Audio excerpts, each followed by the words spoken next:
One might think that with the passage of time, technology makes everything better than it used to be, but that's not the case with the Dodge Challenger, the Holden Commodore, Toyota Celica, and so many more vehicles. Instead of getting flying cars like people in the past thought the future would have, so many already existing car brands have gotten worse. Whether it's physical appearance, mechanics, or the overall performance of these cars, a noticeable downgrade has ruined their reputation. And we're going to be talking about all of this and so much more in today's video. So without further ado, let's get started.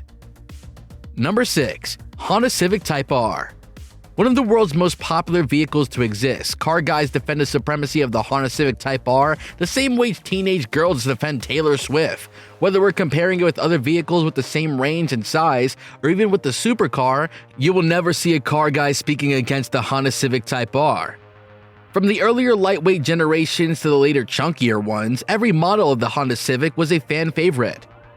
Compared to its previous version, the Honda Civic Type R came with a lot more space for bigger families to fit in comfortably, but had to pay the price in the form of its weight. That's right folks, the car might be a lot heavier, but the increase of its engine and power seems to have an effort to make up for it, which was useless of course. How? Allow us to explain. The car's previous version, which was relatively lighter and faster, had a powerful 200 HP engine, but after the manufacturers increased the weight and overall size of the vehicle, they realized that they were going to have to increase its engine power too. So the 200 HP was upgraded to an incredibly generous and jaw-dropping 201 HP. And just like that, they solved the problem. We're just kidding. 1 HP does not make that much of a difference in a car's performance when its weight is increased so much. So yeah, one of the first aspects that the car clearly lost in was speed.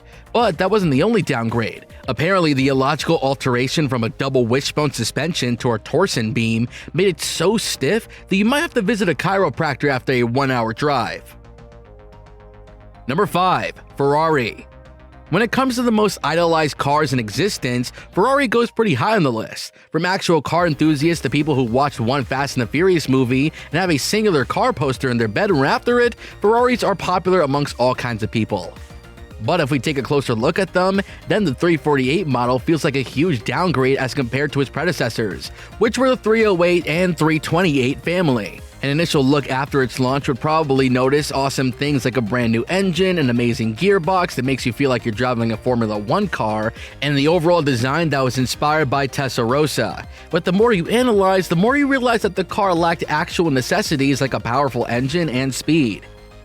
While it was a step above its predecessors with a 10 HP increase in the engine power, the 348 model Ferrari felt extremely underwhelming as compared to its much faster and cheaper and affordable Japanese competitors. Whether it's a stock Toyota Supra, a modern Nissan 300ZX, or even the Honda NSX, there were so many options that you can invest in. But if you still went for the Ferrari, then it goes without saying that you blindly believe in brands instead of the performance and credibility of the products. And if you think we have any personal beef with the Ferrari 348, then allow us to tell you that even the former boss of the Ferrari company agrees with us, and has stated that the 348 is easily one of the worst cars they've ever made. Number 4. Dodge Challenger. Back in the times when inflation wasn't this out of hand, and people were in a position to be homeowners at a decent and not too late point in their lives, investing in fancier cars didn't seem that absurd. So instead of getting a cheaper option and going for the Slant 6, people went for the bigger and fancier V8s. At that time, the formula was very simple. The more your engine traveled, the more power it required. But in 1971, the oil crisis caused by the political turmoil ended up changing a lot for everyone, especially the car owners. How? Well, the gas shortage meant nothing good for all vehicles with huge and powerful engines, so either they were modified to be less powerful or were just discontinued. The Corvette ended up having a much lesser horsepower of around 160, the Mustang II maxed at 120, and of course the Challenger was done the same. But it seems like the manufacturers weren't ready to say goodbye to the Dodge Challenger. Rebadged as the Mitsubishi Lambda, the car entered the market again and had a rather weak and pathetic engine with 77 to 105 HP. Number 3. Holden Commodore. Easily considered one of the most famous cars in Australia, the Holden Commodore was an undeniable fan favorite. And why wouldn't it be? With easily more than $1 billion invested into its making, the car was extremely highly anticipated.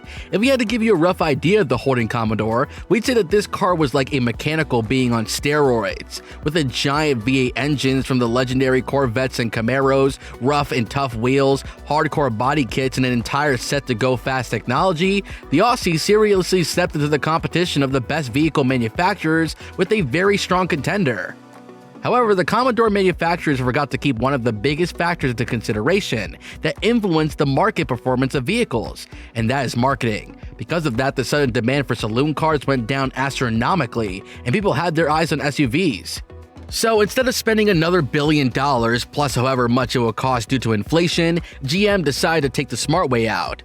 Holden was forced to basically make another version of the Vauxhall Insignia and sell it as one of their best vehicles to date. Several aspects like weather changes, distinctive design, rear-wheel drive, equivalent weight distribution, etc. were just ignored, and the brand name was simply slapped on the trunk.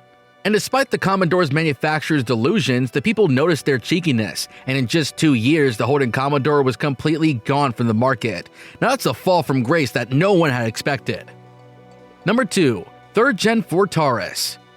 Another saloon car that went from being people's favorite to an afterthought and a completely neglected vehicle during car shopping was the 3rd generation Ford Taurus. But the reason behind its downfall isn't the same as the Holden Commodores. This car's market performance went downhill because of being too interesting. The car wasn't exactly good looking enough to be enrolled in a beauty pageant, but at the same time it wasn't ugly either. So in terms of looks, safe to say it was extremely mid. After seeing the increase in popularity of the relatively much more curvy designs of car bodies, Ford decided to make the 3rd Gen Taurus a little thicker too and push the slider all the way up to 11. It seems like it backfired pretty badly, because now the car started to look like what the analysts said, a stage in a frog's lifestyle. It was a big lesson for the manufacturers that if you want to stay up to date with trends when it comes to car designs, you have to make sure it doesn't end up looking absurd.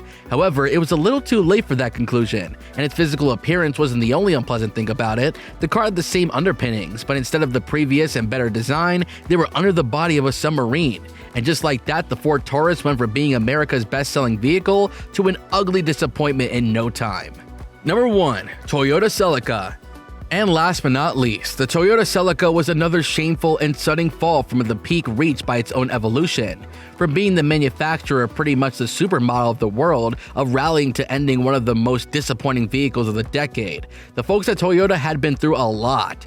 The lack of performance and the lack of quality made the Celica one of the biggest losses for Toyota. You heard it right, folks. We understand it's the surprise. Out of all the manufacturers, Toyota is probably the last one we'd expect to mess around or lack when it comes to quality. With only a front-wheel drive, no rear wheels, and other mediocre specs, the Toyota Celica didn't have much to offer. Oh, and how we can forget the biggest drawback? The car had rust issues too. Not trust issues, we understand if you have those, and they might be or might not be because of your manufacturers, but the Celica had absolutely insufferable rust issues that got reported more than a few times. But wait, that's not all. To make sure that the car looked as boring and depressing as possible, its interior was gray, and just like that, the Celica joined our list of the 6 car brands that got immensely worse. Alright folks, that's all for today. Click on one of the videos on your screen right now.